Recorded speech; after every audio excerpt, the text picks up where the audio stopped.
இன்றைக்கி என்ன பண்ணலான்னு பார்க்கலாம் வாங்க. திலகா கிச்சன்லேருந்து திலகா பேசுகிறேன். இன்றைக்கி வந்து சாதம் வச்சுருக்கேன். அப்புறம் தயிர் குழம்பு செய்யலாம் அப்படின்ட்டுன்னு ரெடி பண்ணி வச்சுருக்கேன். கொஞ்சம் எண்ணெய் ஊற்றி உளுந்து போட்டிருக்கேன். கடுகு உளுந்து போட்டுக்கலாம்.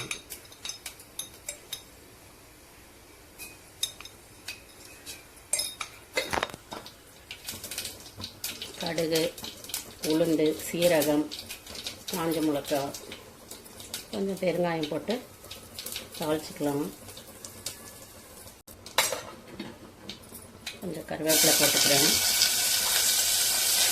இந்த தயிர் இதில் வந்து தயிர், மஞ்சள்தூள், உப்பு, அப்புறம் வந்து பச்சரிசி, கொஞ்சம் துவரம்பருப்பு, கடலைப்பருப்பு, தேங்காய், பச்சை மிளகாய் இதெல்லாம் போட்டு அரைச்சி வச்சிட்டேன். இதெல்லாம் ரெடி பண்ணிட்டு ஸ்டவ்வாண்ட வந்தால் கொஞ்சம் வெயிலேருந்து தப்பிச்சிக்கலாம் அப்படின்ட்டுன்னு. தயிர் குழம்புக்கு வடைலாம் செய்யலாங்க. வெயிலில் செய்ய முடியாது. ஆனால் தயிர் குழம்புக்கு தொட்டுக்க என்னென்னா வாழைக்காய் வறுவல் பண்ண போகிறேன். தேவையான அளவு தண்ணி மிக்ஸ் பண்ணிக்கலாம். எல்லாமே கழுவி வச்சுருக்கேன்.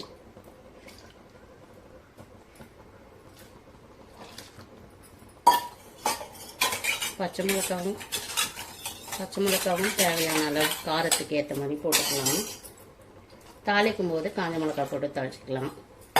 இப்போ இது வந்து சில பேர் வந்து நல்லா கொதிக்கிறதுக்கு முன்னாடி ஆஃப் பண்ணுவாங்க, டேஸ்ட் இதுவாக இருக்கும் அப்படி சொல்லிட்டுன்னு. நான் வந்து கொதித்த பிறகு தான் ஆஃப் பண்ணுவேன்.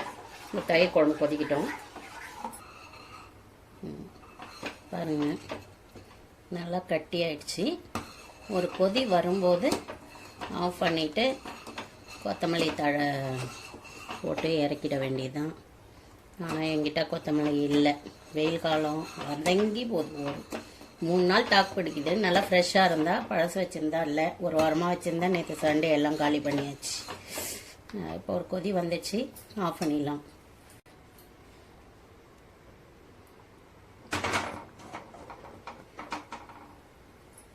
அடுத்து கடாய் வச்சுருக்கேன். கொஞ்சம் சம்மரில் இந்த மாதிரி செஞ்சோம்னா கொஞ்சம் ஈஸியாக குயிக்காக வேலை முடிச்சுட்டு போயிடலாம். ஒரு 5 நிமிஷம் கூட ஆகல, தயிர் குழம்பு ரெடி ஆகிடுச்சு. இதில் வந்து வாழைக்காய் வறுக்கிறதுக்கு கொஞ்சம் தண்ணி வச்சுருக்கேன். அதில் வந்து கொஞ்சம் மஞ்சத்தூள், கொஞ்சம் வந்து உப்பு போட்டுக்கலாம். இது வந்து கொதி வரட்டும். வாழைக்காவை வந்து நம்ம கட் பண்ணி எடுத்துக்கலாம். ரவுண்டாகவும் கட் பண்ணிக்கலாம்.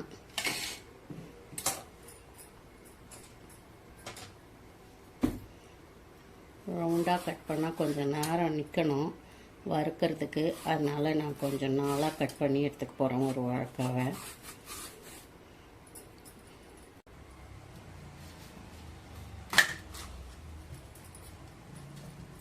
இதை வந்து நம்ம நாளாக கட் பண்ணி எடுத்துக்கலாம்.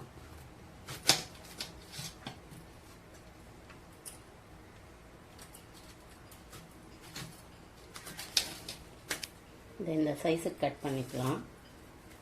கொஞ்சம் சீக்கிரம் வேலை ஆகிடும். வெயிலில் ரொம்ப நேரம் நிற்கணும், வதக்கணும்னு அவசியம் இல்லை. அதே மாதிரி இந்த சுட தண்ணியில் இந்த வாழைக்காவை போட்டு சும்மா ஒரு 2 நிமிஷம் நீங்கள் எடுத்துட்டு, வேகிற அளவு விட வேணாம், சும்மா லைட்டாக ஒரு 3/4 பதம்னு சொல்லுவாங்க இல்லைங்களா, அந்த அளவு வெந்த உடனே இதை வந்து கொஞ்சம் வெடிக்கட்டிட்டு, எண்ணெய் வந்து கொஞ்சமாக தான் பிடிக்கும். இந்த மாதிரி நம்ம பண்ணும்போது சீக்கிரமும் வாழைக்காய் வந்து வறுபட்டுரும். ஃபுல்லாக போட்டு பச்சையாக போட்டு வதக்கணும்னா எண்ணெய் நிறைய இழுக்கும், டைமும் ரொம்ப நேரம் ஆகும். இது வந்து ஈஸியாக இந்த வெயிலுக்கு சக்குன்னு முடிச்சுட்டு போயிடலாம். அதே மாதிரி வந்து தயிர் குழம்புக்கு வந்து எங்களுக்கு பிடிச்ச காம்பினேஷன் அப்படின்னு சொன்னோன்னா கத்திரிக்காவும் முருங்கைக்காய் தொக்கும் தான் ரொம்ப பிடிக்கும். நல்லாவும் இருக்கும். தயிர் குழம்புக்கு நம்ம வடையை போடுறத விட கத்திரிக்காய் சாப்பிடாதவங்க சாப்பிட்டு பாருங்கள். வேறு என்ன காம்பினேஷன் தயிர் குழம்புக்கு ரொம்ப நல்லா இருக்கும்னு தெரிஞ்சால் கமெண்ட் பண்ணுங்கள். இந்த தண்ணி கொதி வந்துடுச்சு. இந்த வாழைக்காவை இதில் போட்டு சும்மா ஒரு 2 நிமிஷம் 3 நிமிஷம் ஃபில்டர் பண்ணி எடுத்துட்டு கொஞ்சம் நேரம் வறுத்து எடுத்துடலாம். சாதம் வந்து வெந்துடுச்சு. ஒரு 1/2 hour கூட தேவையில்லைங்க இந்த தயிர் குழம்பு வாழைக்காய் சாதம் வெடிக்கிறதுக்கு. வெயிலில் வந்து ஈஸியாக தச்சு போயிடலாம். நம்ம சாப்பாடும் கொஞ்சம் டேஸ்ட்டாக சாப்பிட்ட மாதிரி இருக்கும். பாருங்க, கொதி வந்த உடனே ஆஃப் பண்ணிடலாம் ஸ்டவ்வை. இது வந்து ஃபில்டர் பண்ணி எடுத்துக்கலாம். இந்த மாதிரி நம்ம செய்யும்போது வாழைக்காய் கருணக்கிழங்கு இதெல்லாம் சாப்பிடும்போது கை பிடிச்சிக்கிச்சு இடு பிடிச்சிக்கிச்சு சொல்கிறாங்களே, அது மாதிரிலாம் பிடிக்காதுங்க. எனக்கு முதல்ல அந்த மாதிரியெல்லாம் இருந்தது. வாழைக்காயெல்லாம் சாப்பிட்டா அப்படி ஆகும்னு. அதிலிருந்து வந்து இந்த மாதிரி கிழங்கை வந்து வேக வச்சு எடுத்து அந்த தண்ணியை ஃபில்டர் பண்ணிவிட்டு அதுக்கப்புறமா செய்யறது. அப்படி செஞ்சதுக்கப்புறமா அந்த மாதிரி வாழைக்காய் சாப்பிட்டா பிடிக்கிறது இல்லை, கை பிடிக்குது கால் பிடிக்குதுன்னு.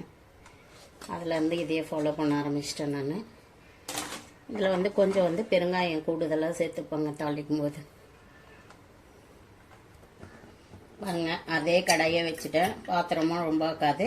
எண்ணெய் ஊற்றி வச்சுருக்கேன். எண்ணெய் வந்து ரொம்ப காய விடக்கூடாது. காயறதுக்கு முன்னாடியே மிளகாய்த்தூள் போட்டுப்போம். குழம்பு மிளகாய்த்தூள் தான். வாழைக்காய்க்கு ரொம்ப காரம் தேவையில்லை. கலர் வேணும்னா காஷ்மீரி மிளகாய்த்தூள் போட்டுக்கோங்க.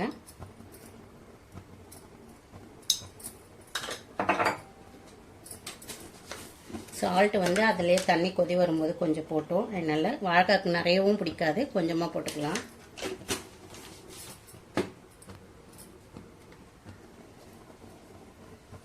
பெருங்காயம் வந்து தாராளமாக நிறைய சேர்த்துக்கோங்க.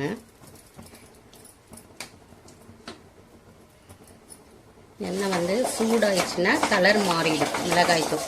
அதனால் எண்ணெய் ஊற்றி ஸ்டவ் ஆன் பண்ணி உடனே மிளகாய்த்தூள் உப்பெல்லாம் போட்டுருங்க. மிக்ஸ் பண்ணிவிட்டு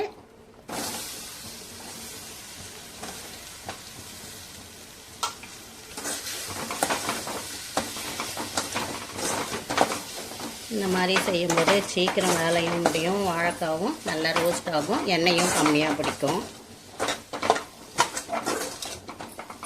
கொஞ்ச நேரம் சிம்மில் வச்சு மூடி போட்டு கிளறி விடலாம்.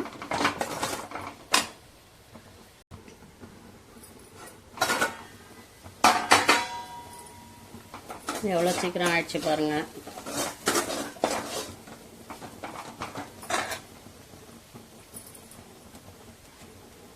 இது வந்து நம்ம வந்து அப்போ பெருங்காயம் போடுறத விட இப்போ வந்து நீங்கள் பெருங்காயம் போட்டு ஒரு நிமிஷம் கழித்து ஆஃப் பண்ணிங்கன்னா அந்த வாசனை வந்து இது இல்லை. சேப்பங்கிழங்கு வாழைக்காய் எதாக இருந்தாலும் வந்து இறக்க போகும்போது கொஞ்சம் பெருங்காயத்தூள் போட்டு ஒரு நிமிஷம் இறக்கிட்டிங்கன்னா நல்லா அந்த தயிர் குழம்புக்கு அட்டகாசமாக இருக்கும். வாழைக்காய் வறுவல் ரெடி ஆயிடுச்சு. எங்கள் வீட்டில் இன்னைக்கு தயிர் குழம்பு, சாதம், இது வந்து ஐஸ் பிரியாணி, அப்புறம் மாம்பழம் பொக்கடா. இன்னைக்கு சமையல் ரொம்ப ஈஸியாக டேஸ்ட்டாக இருக்க மாதிரி இருக்கும். நீங்களும் இதை பிடிச்சிருந்தா செஞ்சு பார்த்துட்டு யாருக்கெல்லாம் இந்த சமையல் பிடிச்சிருக்கு அப்படின்றத கமெண்ட் பண்ணுங்க. அவ்வளோதாங்க, முடிச்சாச்சு. இந்த வருஷம் வத்தலும் அவ்வளோதான், இன்னையோட முடிஞ்சது. போட்ட தினமும் இன்னைக்கு வந்து 1.5 கிலோ கூட இல்லைங்க மொத்தமே. ஆனால் வந்து இந்த கலர்னால பாத்திரங்களும் நிறைய, டைமும் கொஞ்சம் லேட் ஆகிப்போச்சு. 3 கிலோ போடும்போது கூட இந்நேரம் நான் கீழே இறங்கி போயிட்டுருப்பேன். இன்றைக்கி ரொம்பவே லேட் ஆகிடுச்சு. பாத்திரங்களும் நிறைய இருக்குது. இது நல்லா காயிட்டோம். காஞ்சி தண்ணி தெளித்து நம்ம பிரித்து வச்சு நான் ஒரு 2 நாள் காய வச்சு ஸ்டோர் பண்ணி வச்சுட்டோன்னா 1 வருஷம் வரைக்கும் இருக்கும். காஞ்சி முடித்த உடனே எப்படி இருக்குன்னு பார்த்துட்டு பொரிச்சும் பார்க்கலாம். அவ்வளோதாங்க, வாங்க.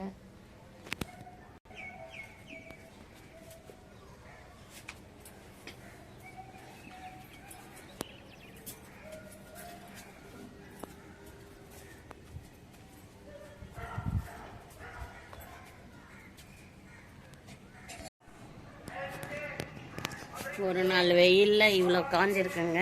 நாளைக்கு ஒரு நாள் காய வச்சுட்டு தண்ணி போட்டு பறித்து திருப்பியும் ஒரு 2 நாள் காய வச்சிட்டோம்னா வத்தல் ரெடி ஆகிடும். இந்த வாட்டி சம்மர் வேலை முடிஞ்சாச்சு.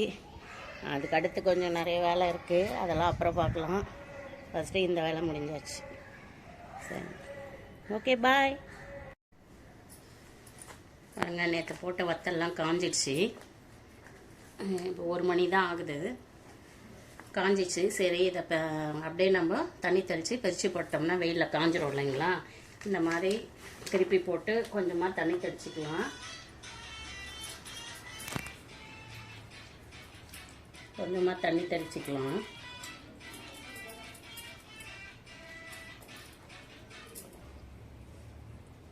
ஒரு 5 நிமிஷம் ஊறினோம்னா எடுத்திங்கன்னா இந்த மாதிரி வரும். இந்த கலருன்றதுனால கலர் பிடிச்சிச்சு பாருங்கள். இதுக்கப்புறம் இந்த வேஸ்டி அவ்வளோதான். அடுத்த வருஷம்லாம் வேறு தான் யூஸ் பண்ணணும்.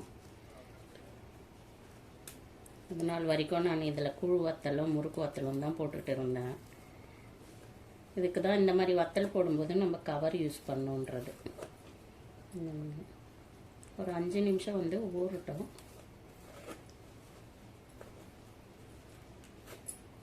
இது எல்லாத்தையும் பிரிச்சுட்டு பார்க்கலாம். நான் பிரித்து எடுத்துட்டேங்க. ஒரு 2 நாள் வெயிலில் காய வச்சுட்டு பொரிச்சு சாப்பிடலாம்.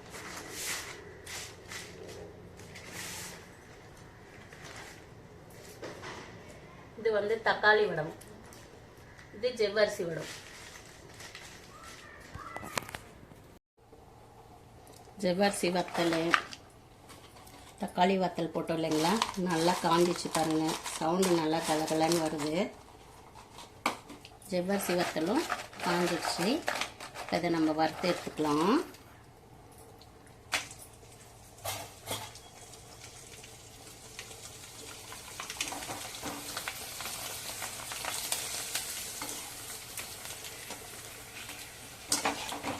கலர் ஜவ்வரிசி வத்தல். நிறைய குழந்தைங்களுக்கு கலராக இருந்தால் பிடிக்கும் இல்லைங்களா. வெறுமா நம்ம அரிசி மாவில் போட்டால் சாப்பிட மாட்டாங்க. இந்த மாதிரி கலராக போடலாம்.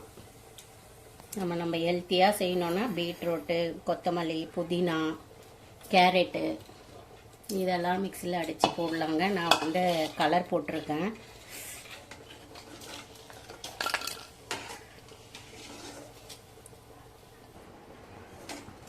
இந்த வறுத்தி வத்தல் வத்தாச்சுங்க. அடுத்து தக்காளி வத்தல் வறுத்துக்கலாம்.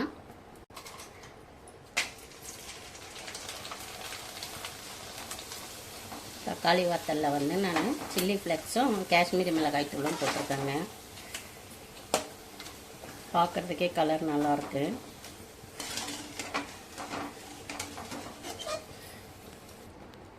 ஜவ்வரிசி வத்தல், தக்காளி வத்தலுங்க. இந்த வீடியோ யாருக்கெல்லாம் பிடிச்சிருந்தால் லைக் பண்ணி, கமெண்ட் பண்ணி, ஷேர் பண்ணுங்கள். ஓகே, பாய்.